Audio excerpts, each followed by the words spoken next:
Welcome everyone. The jurors are back in your space, and today, more than ever, it's a great time to serve you this quick tonic of insights and analysis of the biggest conversation you want to be a part of. I'm Juror Emeka. Juror Cyril Abako will try to sit in the same chair the Floodgazers of Maiduguri sat in till the floods overran their city with monumental damage. While Juror Olajumoke Alaude James has a question for everyone. Are you safe at home? The juror for Rabbi Evans Ufeli is on a whole new non-conformist high with his case, I'm sorry, Mr. President. I'll be revisiting Nigeria's petrol subsidy conundrum with a case, this subsidy matter self. All these are just in a bit. Stay with us.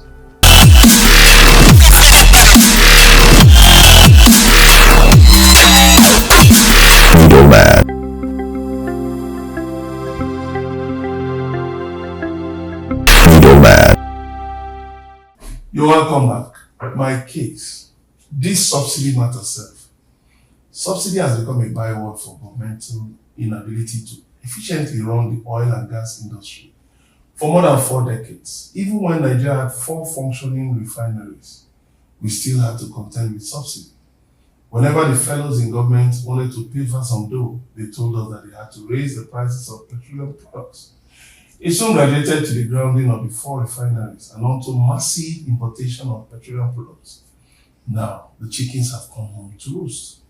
Recently, Africa's richest man, Alhaji Aliko Dangote, announced that the petrol produced by his refinery will be delivered wholly to the Nigerian National Petroleum Company Limited. He also said President Bola Tinubu and the Federal Executive Council will determine the price. No wahala, you might say. But as I just gathered, the unspoken proposition in these pronouncements, as polluted by a school of thought, was that since government had been paying subsidy on imported petroleum products, and with NNPC as the sole importer and off-taker, why not shift that subsidy to locally refined ones and fix the prices? Perhaps that may explain why NNPCL hiked the price of petrol on the same day that Dangote rolled out his own PMS. Now here, I don't know my verdict. Firstly, NNPC should be sold immediately. This subsidy regime must end. The opaqueness in the downstream sector of the oil industry must be dismantled. Enough of all the lies about subsidy.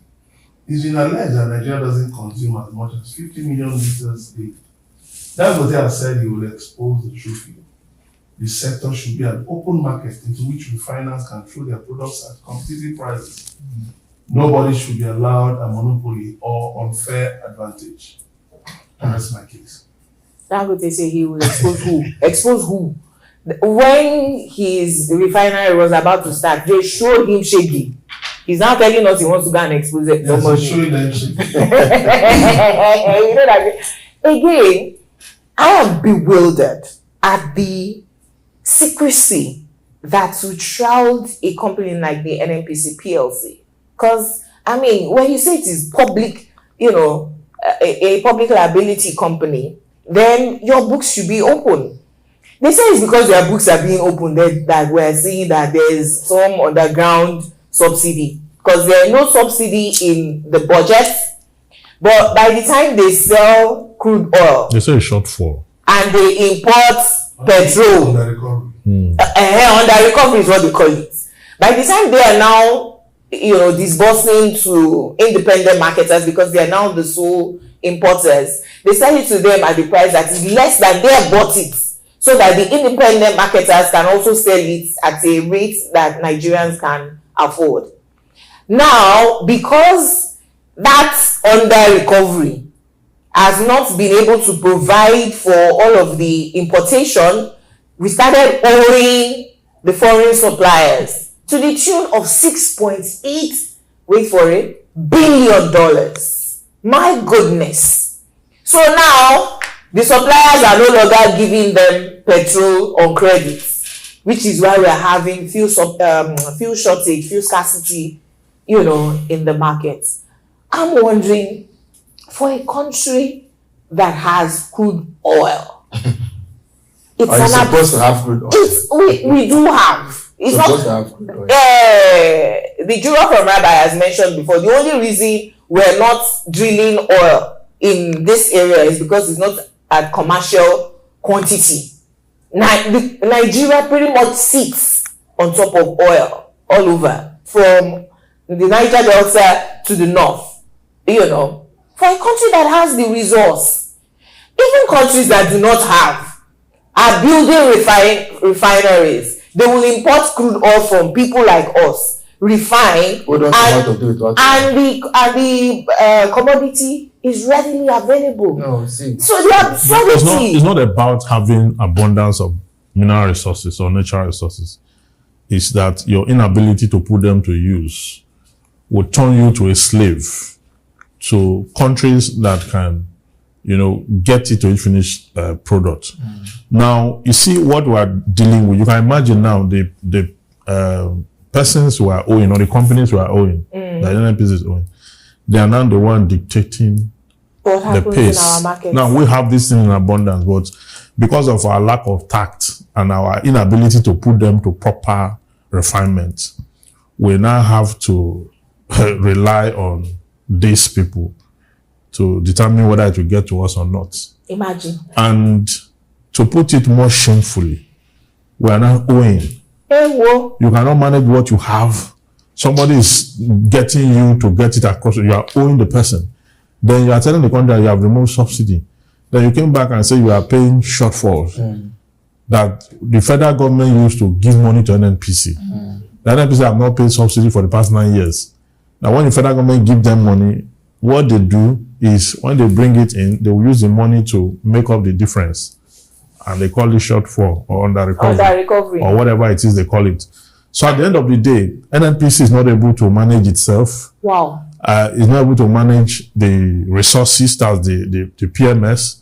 It's not able to manage information around it. It's not able to account for it. It's not able to do anything. But that was when NNPC was an agency of government. NNPC is now PLC. Will you hire for your company?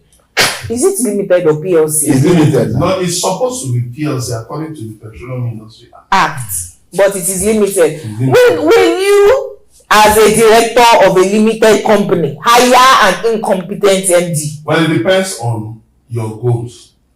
Because it's the director who wants to be avoiding taxes. Right.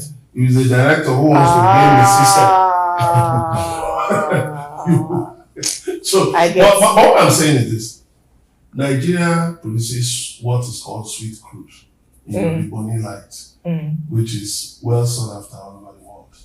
Now, instead of going to Malta to build a blending plant, or Russia, or whatever, why not put a blending plant here?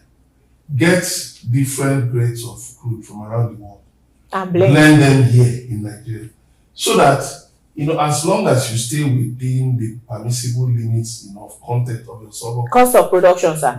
Because there's no constant electricity. No, it's not a problem, because a sector that actually generates electricity is on with flare gas. That gas can be converted into electricity. So that sector doesn't even need to talk about constant power. Yes. I agree. So you blend it. The labor in Nigeria. They use independent power plants now. Yes, because of the low, the weakness of the naira. It's even cheaper than even in China, where you have one of the cheapest rates of labor in the world. So what it means is that Nigeria should actually be attracting much more investment in different sectors than it currently is. So, but the problem is that our people take all these things abroad, then they expect that people will leave their own nations and come here.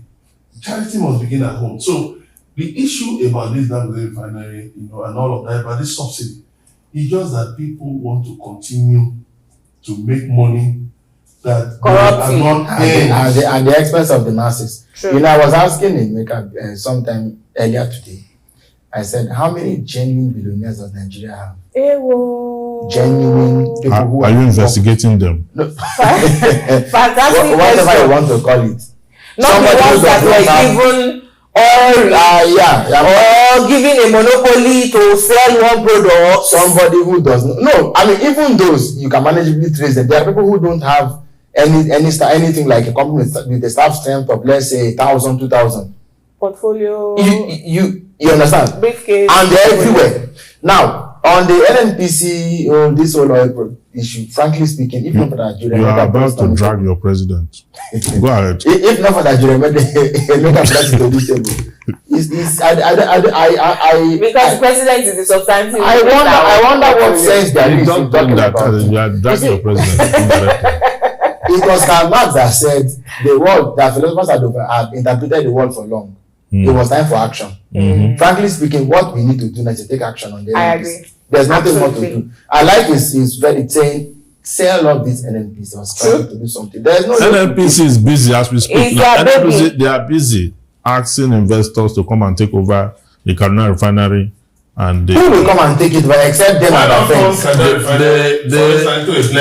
Who will take it? They have turned it to a moribund museum. Who will come and yes, now looking for someone who have money. Do you know Guaridi? Who will come and resuscitate it? Do you know Guaridi? When Guaridi went to the Kaduna refinery and they told him that they needed to privatize, said, we went and said, what? This who he looked at the network of pipes and everything. He said, privatize this whole kind of thing. When he didn't know, they was looking at he was looking at something that was bad. He said, that is the problem in all sectors. Imagine a president does not know the value of what he was looking at. He doesn't know the value of what he's looking at because the people who also gave him mandate to lead them, do they know what we're doing? But it's true now. So it's true. Why we blame our leaders? We also blame ourselves for making costly mistakes every 4 years. Very, very true. Only for us to turn around and come and say, food, we don't have food, we don't The have Nigerian oil sector, as I speak with you today, smuggling is still very active. It's always been active. Very active. That time when Tinubu came and said, subsidy is gone. No subsidy was gone. Yeah, no. The Guardian today, their need to report is subsidy not gone. Yeah, but where I'm going was that because of the contraction disrupted it. Yes, it did. And then people like Benin and Co, they didn't get product for some time. When the Naira was not floated from and they couldn't hide it anymore, they had to start paying subsidy back fully. Do you know that in Benin Republic, some fuel depots went on fire? They call them dumped also. Yes, and they caught fire because our product has started moving again. And since that time, the border has been. Go to Jiroko, what you will see, you won't believe it. People are constructing vehicles. You know, of course, I can't mention the vehicle. In the vehicle, they put a tank, expand it, all kinds of fireworks. Yes, all kinds of things are going on. Then they take it and go and sell it in Benin and all these places. And they settle. Customs. And the other one, immigration. Everybody is settled. Well, everybody is settled. But they didn't report that some workers at the border are being owed some years. Maybe that will be a topic for another day. that will be a good jail. And then they did not involve in it. So. When we return, Julius Labatu travels to the Libya to know why they washed until the floods came thundering down. Stay with us. Middleman.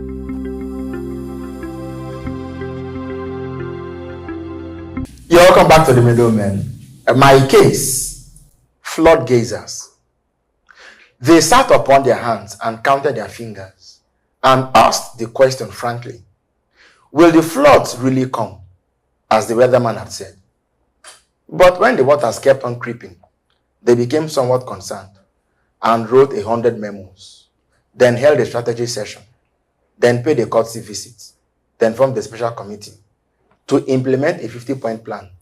But by then, the floods had bombed too far.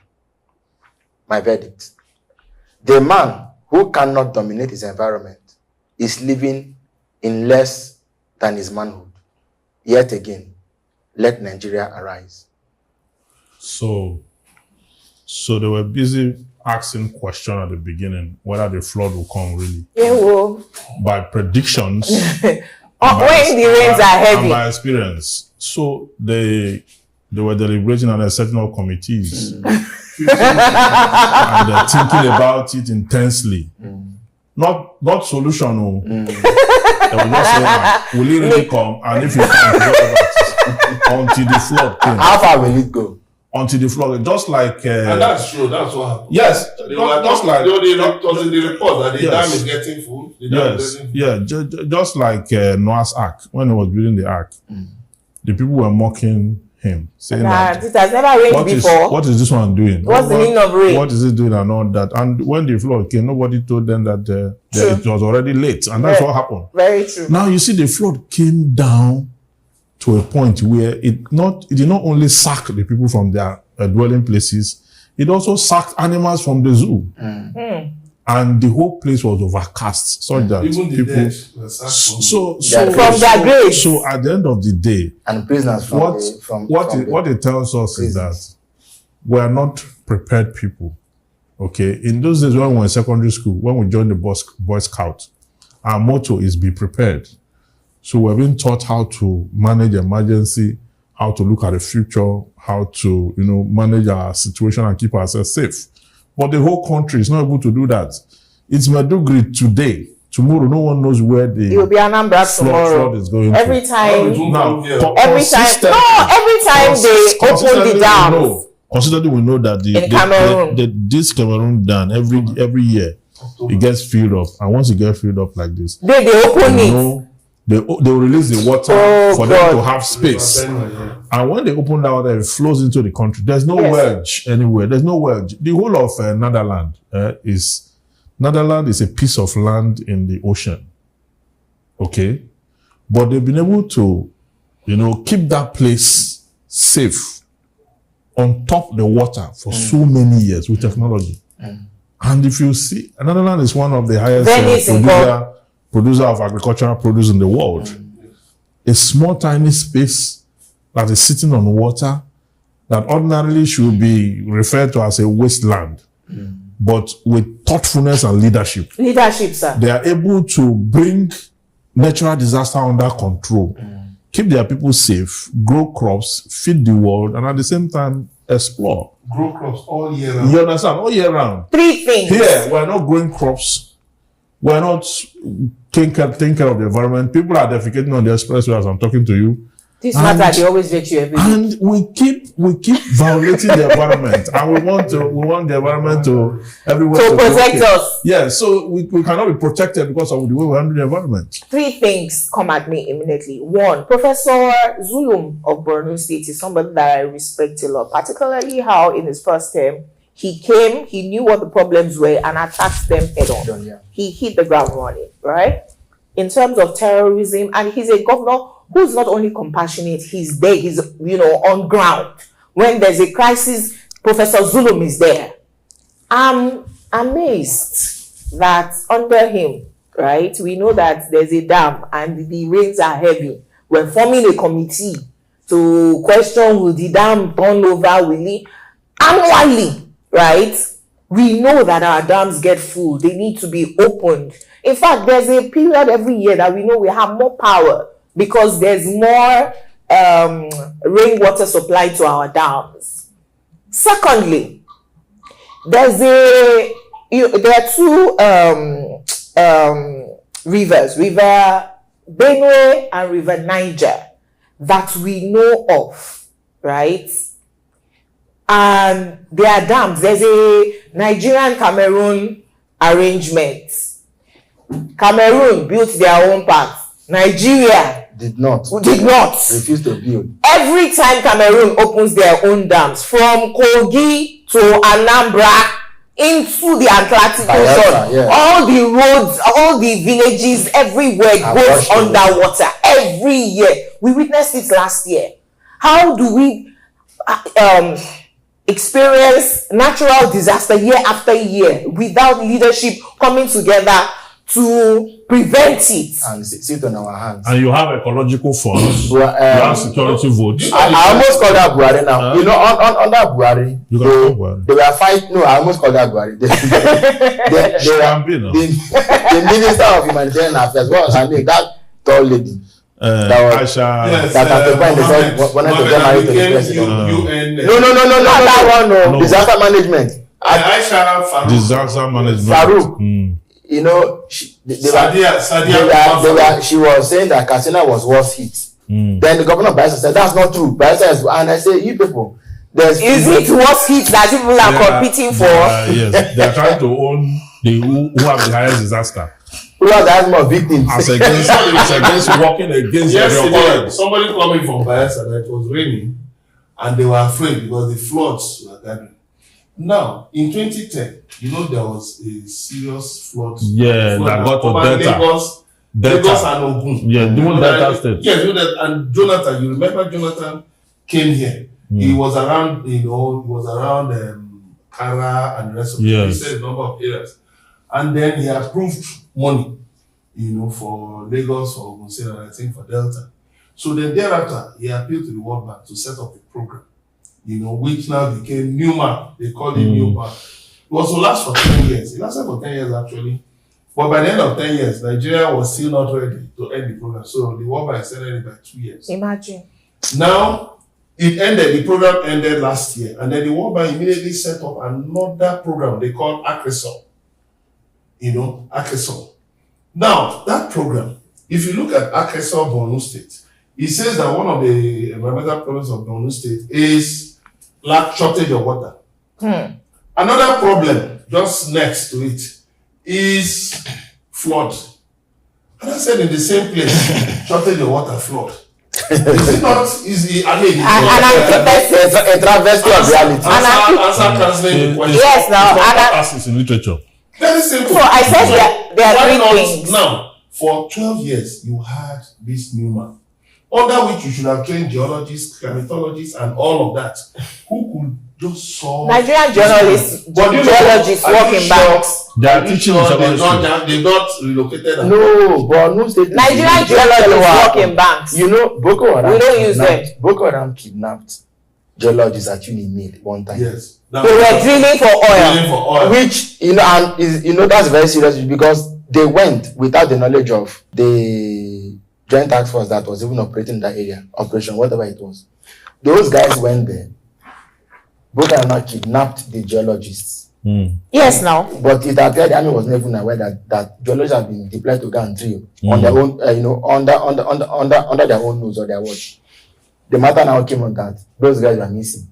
They paid ransom. Wait, after listen to the story. Oh, well, they were not killed, true. They were killed. Hold on, I'm coming. They paid ransom, but they killed them. After a while, army spokesman announced to the whole world on live TV that the geologists had been rescued from the kidnappers.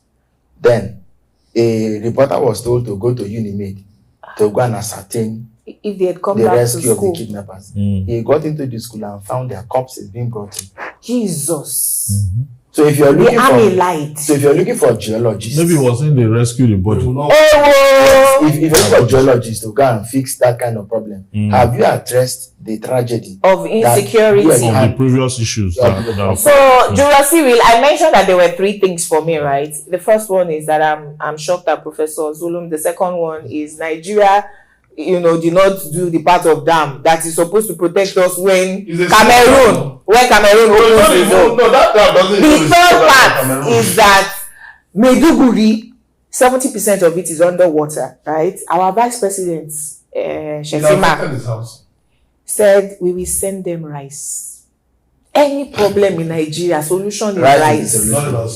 Now they are in the IDP camps where they don't have toilets. They will be defecating now. They will be defecating now on the mountains and all those.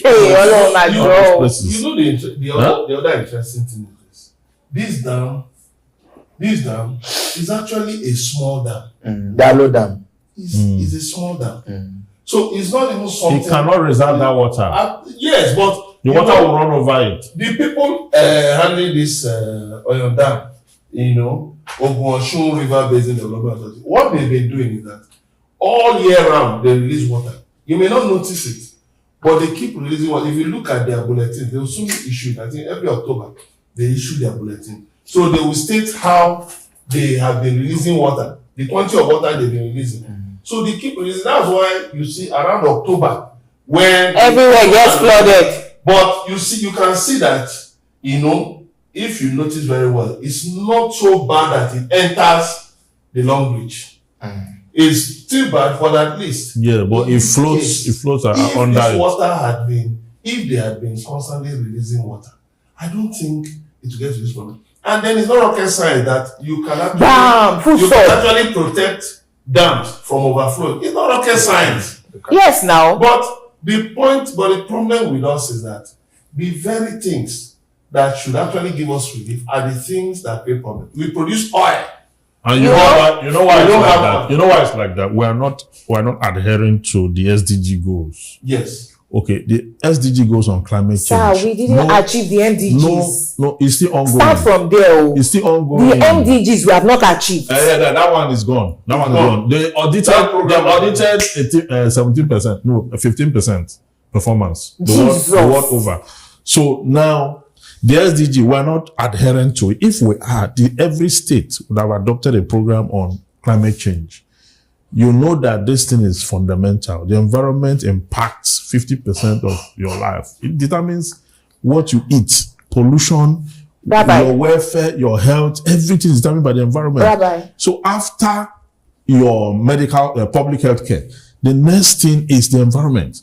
That environment, you have to feed it proper. You have to ensure that you have the right dams, you have the right Rabbi, talking about dams, reservoirs. I read yesterday that China has the world's largest hydroelectric dam. The three gorges. I saw the video yesterday. They said, so everybody was, making comments about these three gorges because it's a massive project. They use it not only to electrify their country, even their importation and things like that.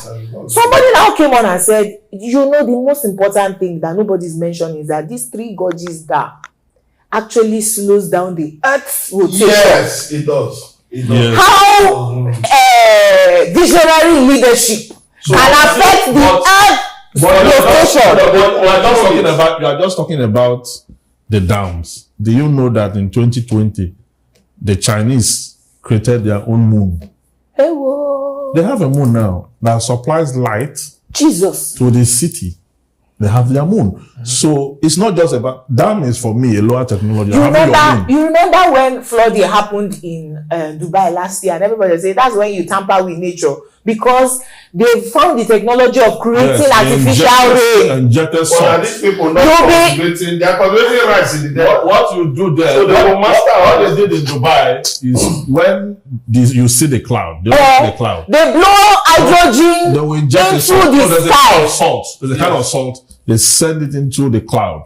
Then when it gets there, because salt actually brings rain, then it mixes with the cloud and tamper with the galaxy. Then the earth will release rain. So when the rain now came, it was not too much for them. No, what they don't work on is after the rain, how do you stop it when it starts? That's what they're working on now. And they will master it. So that they can call. So that there will no longer be flooding. They'll be using button to press that it will start. When they look at it, they'll press again to stop. That's what they're going to do. When I saw a documentary. Doing this thing. And these native doctors, sometimes they are unable to do it because they don't understand the science. They are not using voodoo. And voodoo have limitations. No, they are not developing the science because we do have the science. I know a native doctor that talks to It's voodoo science. If we were developing at our own pace, we would have mastered all of this. Voodoo science is extractive now. It's called the same way we extract oil and all those things. And we send to other places. So we are not refining it. We have the IFA. People are using you cannot compare somebody and they've left us. You cannot compare somebody that is using technology to determine his own affairs with somebody that is using Osoji and Kola Nut and Shinap to pour libation and invoke some cosmic forces. It's not the same. You need to use technology to subdue the stratosphere and get your results. Like Africans in the mud. We can only hope for the day Africa will come of age and take its destiny into its own hands. But when we return, are you safe at home? That would be the heart of the matter for Jura Olajumoke Alawode James. Do stay with us. Middleman.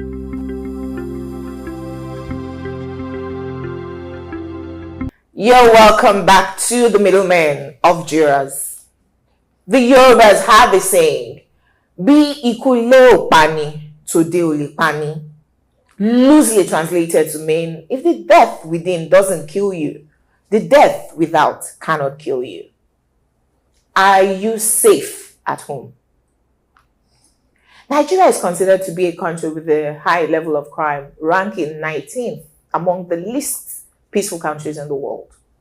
During the first half of 2022, almost 6,000 people were killed by jihadists, kidnappers, bandits, or the Nigerian army.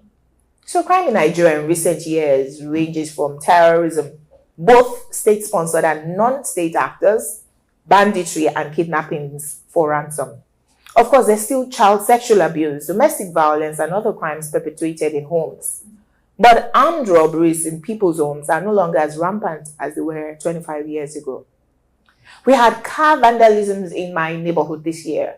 It became so common that we were forced to act, only to find out a resident's domestic staff stealing one from the other. One guard or gardener stealing from the other house. Driver and maid colluding to steal from their boss. All internal insecurity. Are you safe at home? Remember the matriarch of the Benedians. Her life was taken by her young maid who stole her jewelry and absconded. Remember Chuchu Ajumagobia. Her newly employed domestic staff in Parkview Estate Ikoyi colluded to also take her life. The maid was stealing dollars in Chuchu's room when her oga walked in. The maid colluded with Chuchu's driver and guard, and all three of them are alleged to have been involved in her murder. Are you safe at home? I also remember an elderly couple in an estate off Allen Avenue in 2022. They were fatally attacked by seeming armed robbers at night before they were to travel abroad for medical checkup. Further investigations showed the crime was orchestrated by their driver, who they had asked to buy dollars for their trip. The maid was also brutally attacked. She only survived by the whiskers. By now, you must have gleaned that my case is asking, are you safe at home? No matter the security at estate gates, they will probably allow your domestic staff access. Hence, security truly starts from your individual hires. We cannot shout it enough. My estate was shocked this week with the news of a man in an estate close by whose driver drove in without being stopped, abducted his boss, put him in the car trunk, and drove out with him. The gentleman only got away with his life because he paid for it. He was kidnapped for ransom by his own driver. Again and again, we find that it's domestic staff committing crimes in gated communities. Again, I asked, are you safe at home? My verdict: there are people who document their staff with the police immediately they are hired. Do background checks and let it be obvious that these staff won't go scot-free if they ever have criminal faults. Sometimes it's safer to know your staff's family and family homes. And treating them well is not a guarantee that the devil won't use them. Do not just hire through agents, like is reported in Ajumogobia's case. May God continue to protect us. Selah. Amen. Everyone have the tendency to commit crime. Forget the background, whether is well trained, whether he grew up in an environment where morality is touted, is held in high esteem, or whether your domestic staff are profiled by the police, the DSS, the Navy, the Army, and the whole host of security agencies. Everybody have the tendency to commit a crime at every point. In law, that tendency is, accentuated by the fact that a domestic staff have limited opportunities.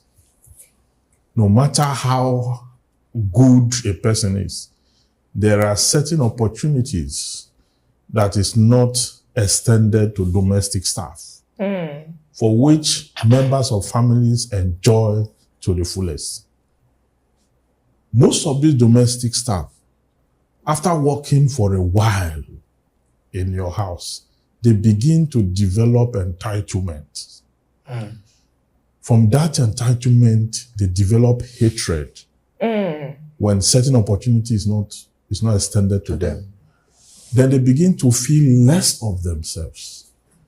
They begin to feel that they have a share in the luxury of the family. Unfortunately, they do not. So what they do is to contract a third party. Sometimes they get away with it. hand over the itinerary of Oga or Madam to a third-party criminal gang. They plot, a crime. Around your schedule. They hash it. They concoct it. They support the third party to succeed in it. And when that happens, they go back and share their loot. That happens a lot. It's only when these offenders are apprehended, they make confessional statements. They now mention driver, mention cook, they mention gardener. You see these people, cook, gardener, laundryman, and all these people. Your life is in their hands, oh. Yes, it's in their hands.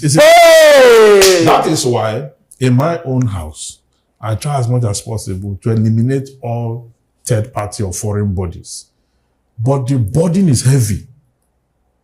When you say you don't want any of that, the burden, you will almost choke. You have to now... Can I quickly interrupt you? You now to sit down with your spouse and then devise the best means possible. If you must get a third party, it should come from maybe your relatives. Even relatives. Those ones are what? Even relatives. The implementation of the matriarch, was it not the relatives that brought that young girl? I wanted to just support your argument to say that in Chuchu Agumo-Gobia's case, she had been living alone and doing well. She's a doctor, right? She got tired of coming home to do the house chores by herself and hired maid, driver, guard from an agency. Within the week that she hired all three of them was when they killed her. So was she not okay just leaving the house untidy? No, buy your food outside if you are too tired. You see, for me, I think Nigeria, from personal experience, that was one of the reasons why I even left paid employment, because at the point I had to sit down with my wife, and after a house help, we just saw that it was the mom that was teleguiding her, from wherever they were, do this and all that, all the demands, they made money, did everything, sent her to school and all of that. Then I had a factory who were training her there that, okay, when you just finish your school site, even GCB, when you finish, you work in the factory. We can even give you the factory, run it, just give us, did everything. You see, just like the human propensity for wickedness. You can, even if you drain your blood and give some greed and entitlement, you can never satisfy them. The experience we had, we got one girl, small girl, just young girl that said, okay, let's adopt her as our daughter. Train her in school and everything. The same thing. They will say run away. We adopted older one that we thought, okay, this one should be matured. The same problem. See the same thing. Younger brother, right in his house. Anytime himself and the wife went to work, their electrician or carpenter will come into the house and was sleeping with the maid until she got pregnant. Then another maid, they brought an older maid. That one day when I went there and I looked at this girl, I said, no, something is happening. And then I said, look closely. I knocked on that door for more than 30 minutes. I said, I'm a street street guy. They were high on population. I said, I'm a street guy that all is not too well. I just told them, I said, I'm not indicting your maid. But they want to alter the population of the earth.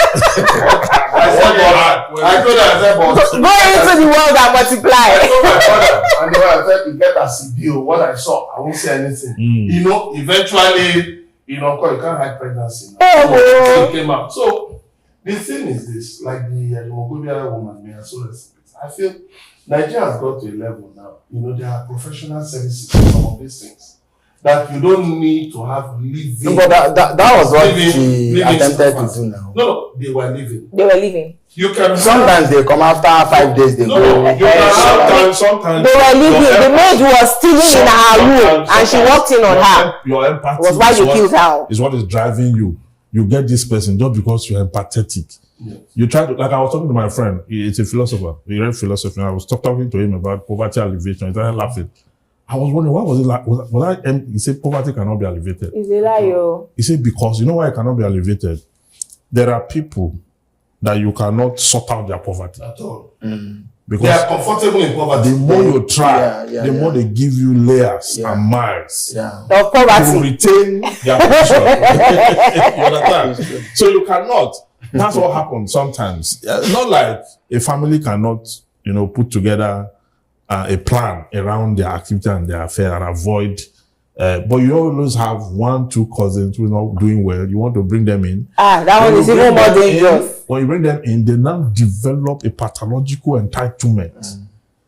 Particularly because they are family members. Yes. They can see your own children, their cousins. They begin to compare. Yes, now that's And you will not well, how are you sending this one to private school and you're sending me to public school? Forgetting that if they were not in your house, they would not be going to school at all.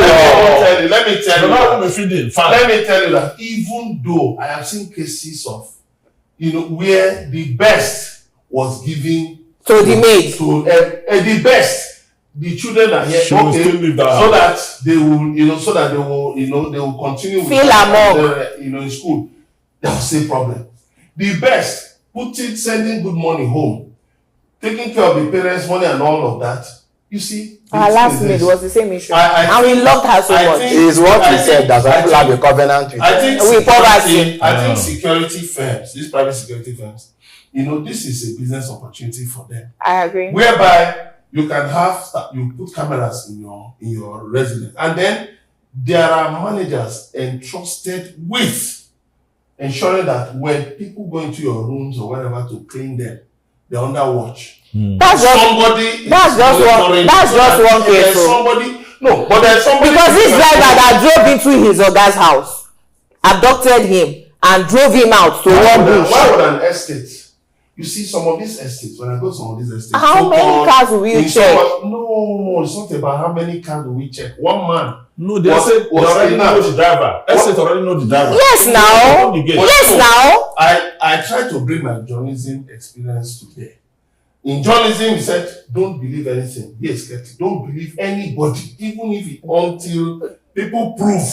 So, for me, when I look at some estates, you see estates with, solid cars. Well, It's when you are coming in that you need a code. But when you are driving out, yeah, but estates should also develop that. if it's somebody who resides there, it doesn't need a letter from the family. No, not just a letter. It doesn't need you should. Do you know? Let me tell you. Your domestic staff. Try So you'll be sending your driver out every time and you'll be asking him for code. It is better. Do you know why? Why? Do you know why? Let me tell you something.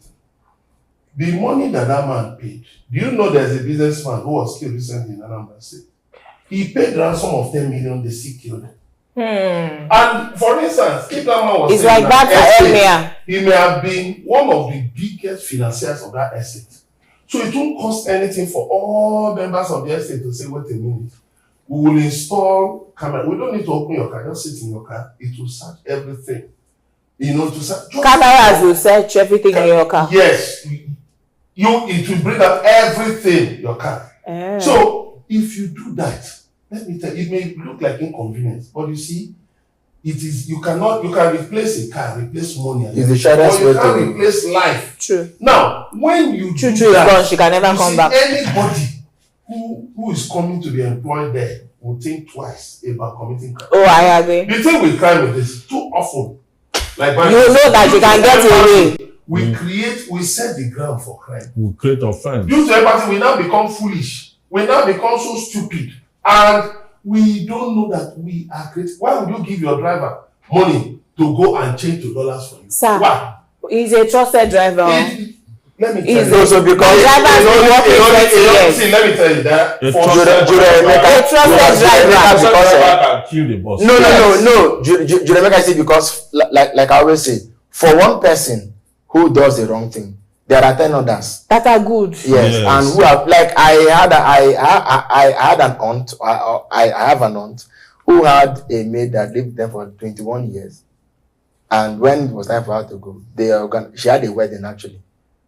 You know what I mean? She lived with them until she came of age and was to marry. You guys know that my uncle died this year. Yes, and His maid flew in from They Dublin. just walk away like that. I was hosting Cyril. Cyril, you know my uncle died this year. His maid, right, flew in from Dublin with her daughter. You can imagine. I was hosting the night of tributes, And then she speaks good English now. Actually, she came from Ghana when she was younger. She just said she wanted to speak, only to come and say at the night of tribute that, oh, let me open up. I was their maid. They treated me like their child.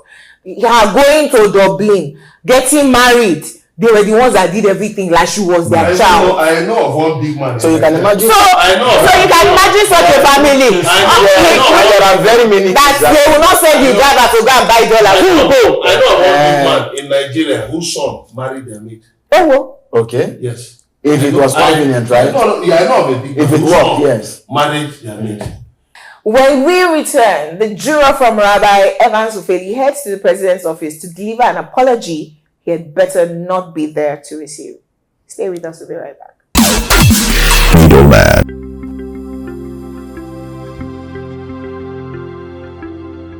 Welcome to the middleman of jurors. My case. I am sorry, Mr. President. The sun was half sunk into the stream while viewing from my window as the day grew older into nightfall. When I received the president's letter that evening, the cloud was subdued with the early cast of the fogs of nightfall. Neighbors were returning from work and children were engrossed with their toys. The postmaster beckoned at me to sign off on the package, a letter from the president.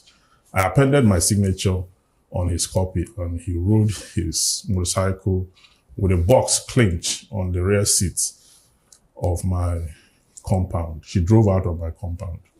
I opened the letter and it was an invitation from the president, from the presidency, on a consultation project to proffer solution to the end bad governance agitation gaining grounds in the country. My mind keyed up into reasoning almost immediately in preparation for a presentation to this effect. I made a quick search into history and uncovered the source materials. My room was cold. A typical epileptic power supply was available today, but the voltage was low, that it made the bulb appear like a lump of red oil hanging up on the ceiling. The air conditioners had given up a long time ago, and the fridge was long dead. My wife stumbled on the letter and called me to the sitting room the next morning. "You must not honor this invitation," she said. She stressed every word with the tone of finality. Her face had changed and dripped with venom of hostile rivalry. "You have criticized this government, this administration treacherously. You have granted interviews lampooning this government at their lack of coordination, systems, and method." Then I replied, "What do you mean by that? What makes you feel that this is not a ploy to arrest you?" She yelled. I clenched my fist and dimmed my eyes. I had made up my mind to honor the invitation, and my wife's concern just didn't cut it. She thinks I'm a recalcitrant nincompoop. "I will honor the invitation," I whispered into her ears while I filled my wine glass with more alcohol. She pushed me aside and headed to her room. I packed my notes, took my laptop and headed to the study. Just at the peak of my intense revision, my wife came to the study to inform me that she had called her Reverend Father to pray and conduct deliverance for me before I step out for this assignment at the presidency. "You should have told me," I spluttered. She gulped and hissed viciously. "Come back here," I screeched. She wiggled her hips out of my sight, and then I bowed again. Why do we need a Reverend Father for deliverance or a showdown on a matter as simple as this? This isn't funny, I resorted. Can't a man walk through his own life without the intervention of some priests, or just live in solitary purpose without the overburdening threat of societal pressure? This is intrusive and ludicrous, I must say.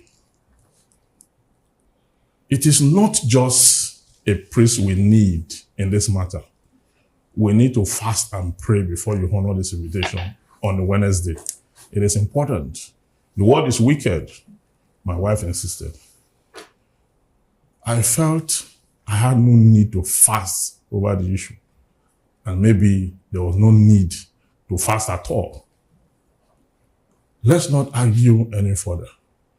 I will go to the presidency, make my presentation, and come up with action plans and report that will never be used. My wife nodded. I sat on the sofa to ponder over my wife's petition.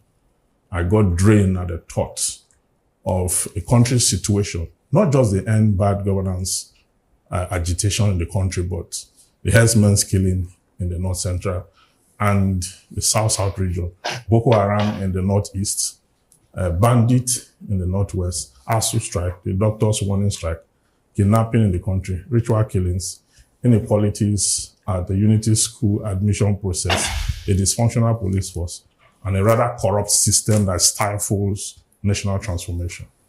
I thought there is a way out of this chaos. I reasoned that in our very eyes, corruption has rendered us prostrate. I vow to inspire hope with my presentation at the presidency. My wife dragged me to the prayer session. I tried to put up my best behavior, but somewhere in my mind, I felt the solution to the country's problem is in prayers. The Reverend Father beseeched the heavens with the prayer of faith and asked us to repeat after him. My wife screamed violently as she repeated after the man of God. They both roared, making supplication for my safety. I watched the glistening drop of sweat trickling down the face and the calisthenic display of acrobatics to win God to this side of the divide. The priest sprinkled holy water on me and prayed that all the good things of life must follow me. And I shouted, Amen. Money falls on me. I yelled. My wife gave me a fierce look. So I covered my mouth with my hands while my eyes rolled over my head. I got to the presidency amidst tight security checks. My man, show your invitation. That is, one of the soldiers roared. I brought out my appointment slip.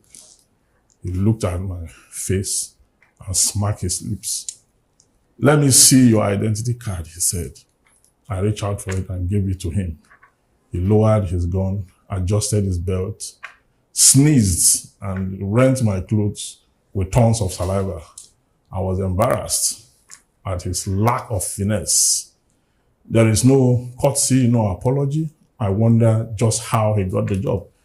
He was a complete misfit for the job, a classic billboard of our nation's well-documented preference for mediocrity in recruitment processes.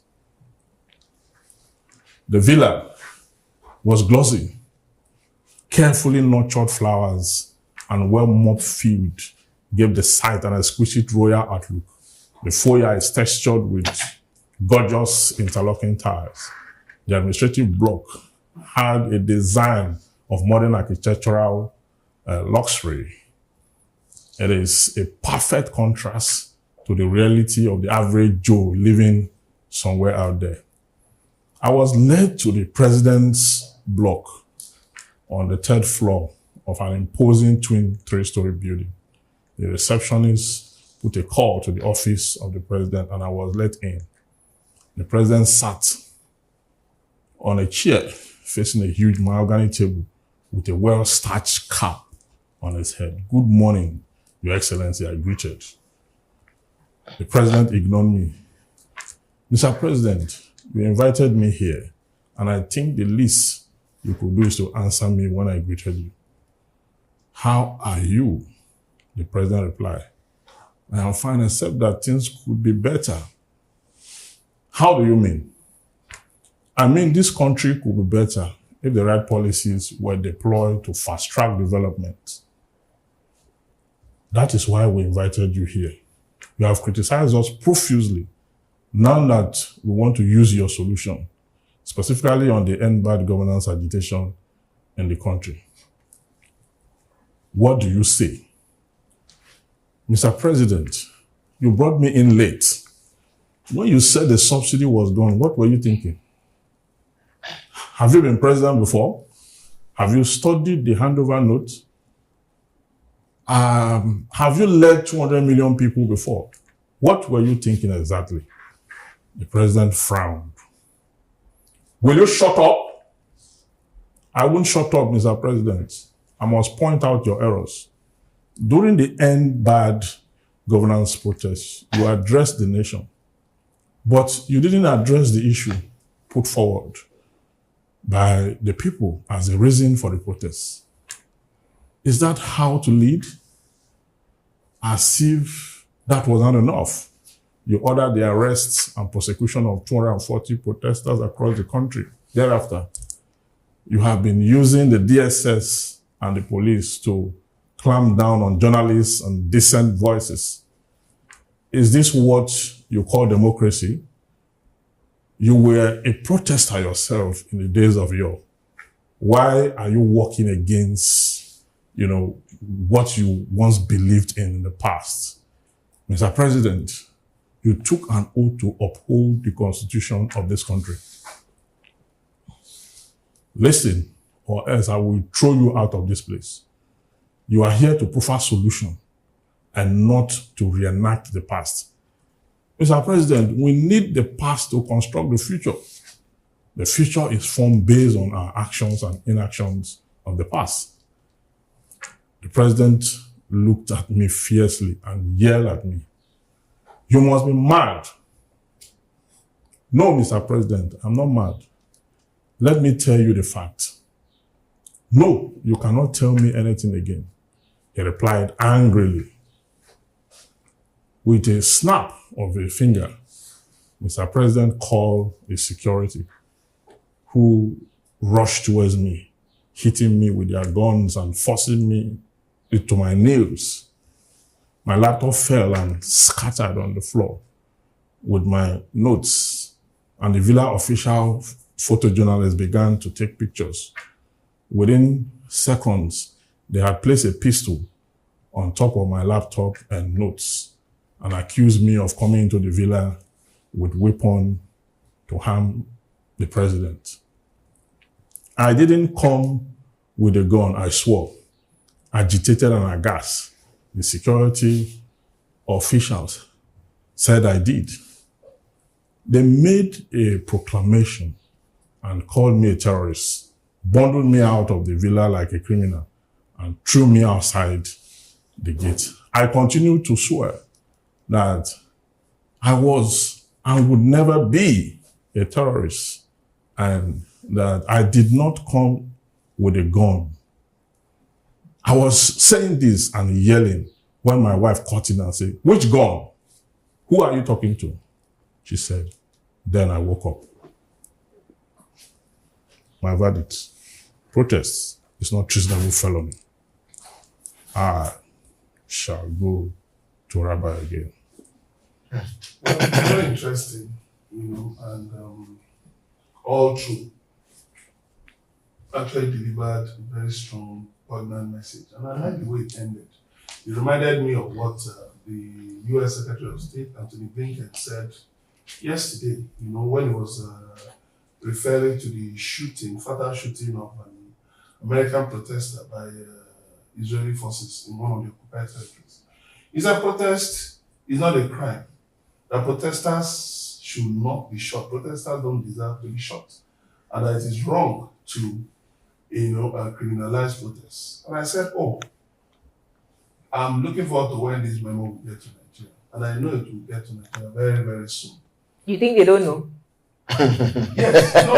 No, but getting to Nigeria, because that was how Abacha started. Because we don't have lawyers in government enough to tell them that protest. That was how Abacha, I'm talking about the diplomatic pressure. That was how Abacha started. Until, ambassadors started granting interviews I remember one interview I did with the then South African High Commissioner. The Pope came to beg Abacha not to kill Ogoni 9. He hung them. And then he said many things in 1996. Then now when the Pope came, if you remember, not long after, that set into motion certain things that within a month, Abacha was out. Remember, Abacha met with Yasser Arafat, then president of the Palestinian Liberation Organization, and some other things. What I'm just saying is that, you see, the world, there's a way the global system works. When the international community, led by the US, makes a general statement, just throws out a statement, watch it. Very soon it will cascade.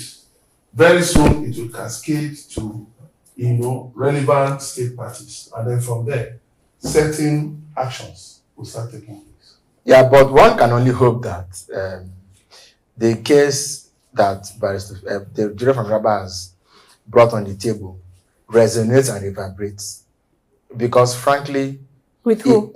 With those in power, with Mr. President. Do they hear you? Because apparently there's a debt. Yes, there's a debt. There appears to be a serious dearth of truth. Okay, 1 year later, if you our brother Ngelali had had enough. When you look so they sacked him and he told us he resigned. Look at the whole amount of appointees. When you look at the whole amount of appointees the president has put in place, you think that it will check government into serious action. But there's nothing. The appointments are compensation. Everybody come and collect your share of the national cake. You know that the amount of infighting in government is something else. And so this president has to sit up. We were laughing at Ngelali and Bayo Ononuga. Now Ngelali has gone. Bayo Ononuga is the one. Yeah, but I still feel that a president who means well, who wants to achieve tangible things, will go from the example of Reagan and Clinton. Is he aware? There was a time when Clinton had his policies written for him by a Republican whom nobody knew. The man would sneak up in the night, go to his residence, and help to write his policies. So whenever Clinton took the policy to Congress, it resonated because of the majority of the Republicans. Liking him to Ronald. Hold on. Reagan had Reagan Democrats because he had bipartisan appeal. That's where when a leader means to do well, okay, he will look for a way to do well. But this president has also brought in opposition. President also brought in opposition. Wike is opposition. So what you say? Wike is not. That one is just a mole. It's just a mole in PDP. No, now, given what after the presidential debate between Vice President Kamala Harris and former President Donald Trump, APC stalwarts, aides, minions, were analyzing how Kamala flogged Donald Trump. I was saying, look at you people. Did she? Look at you. Just look at whoever won the debate. Your own candidate. You told us that you did not need to come and tell everybody his ideas. More of theories now. She wasn't practicing. That's what I'm saying. The point I'm even driving at is the people who are analyzing presidential debate. Yes. Their own candidates. They told us that it was not necessary for him to come and share his ideas. But now you can come and tell us who won one debate. So, but he had already shared his ideas. When he went to Chatham, that's what I'm going he was sharing his ideas. Who was he sharing the ideas? Or he was sharing the questions? He was sharing the questions. Saying that Peter Obi is the Donald Trump of Nigeria.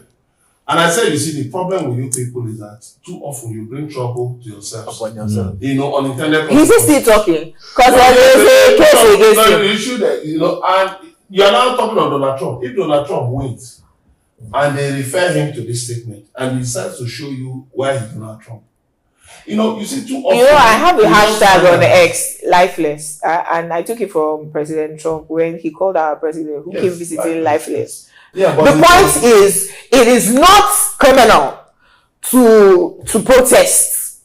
So that you are holding on to end bad governance protesters or hashtag NSAS protesters is because you are a dictator in civilian clothing. In fact, 25 years. In fact, this president, I'm not sure that he got into the position he is in because he sold himself to us. Anyway, like we mentioned earlier, He didn't come to any debate. He didn't tell us any ideas.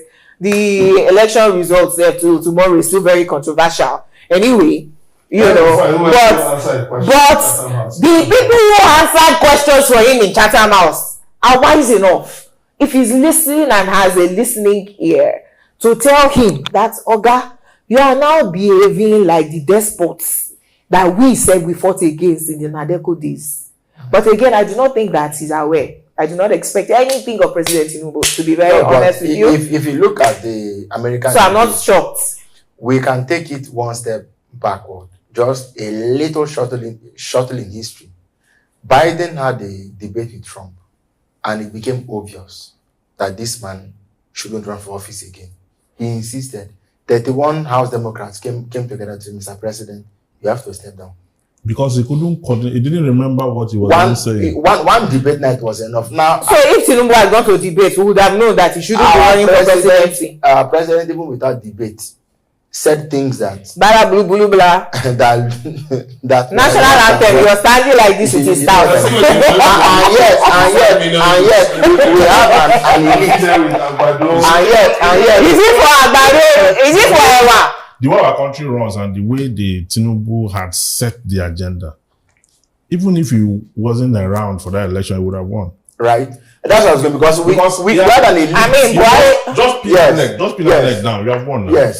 Because the people don't even have. The servers shut down on the day of election. They're not part of the conversation at all. Yeah, they don't even have the guts to see and then it was declared at 4 a.m. while the rest of us were asleep. But let's go. From today, we should see INEC as a contestant in the election. Yes. Amechi said it. Have you heard Nigerian police in the Edo election? The election was them versus INEC. have you listened to Nigerian police officers in Edo? Oh, come on. So it seems like they are atlas, actually. Yes, now they are already warning. One of them even wore a spy police uniform. I was threatening the governor and obviously candidate. Imagine. Very good. They are making it easy for the man to cost of victim. Yes. Because he all he needs to do is to play the victim. Because if you have a quality candidate, but then I ask you don't need question. to do all of these things. Pick some PDP chieftains, take them to Abuja and arraign them. You see, this IG, I have a word for him. And if he's watching this, I have to let him know one thing. That IGs who behave like him, in fact, they cannot come out to public functions. Anymore. Nobody invites them to any functions. Nobody recommends. Have you seen President Buhari anywhere from them recently? Yes, nobody is inviting Buhari to anywhere. For what? What's his capacity? There is life after power. And that is when you now know how lonely retirement can be. So he should stop all these things. Emeka. He should stop it. There's enough time for him right now. My final word. Don't think about my final word on this case is to ask us jurors on this table, why are we still having elections with the enabling electoral laws after what happened in 2023? Are we doing the same thing and expecting different results? Aren't we a foolish people? I can only say this, when Balagi had been assassinated and the late Josiah Deshaw went to his condolence register, he wrote only 3 words. He said, God save Nigeria. That's all on the middleman for today. It's been more than a great pleasure having come along on the ride. But you can be part of it all by leaving your comments in the section and subscribing to our page here on YouTube as elsewhere on Enterprise TV 7. Till we come your way again, I am Hero Evans Ufeli. Bye for now. Bye.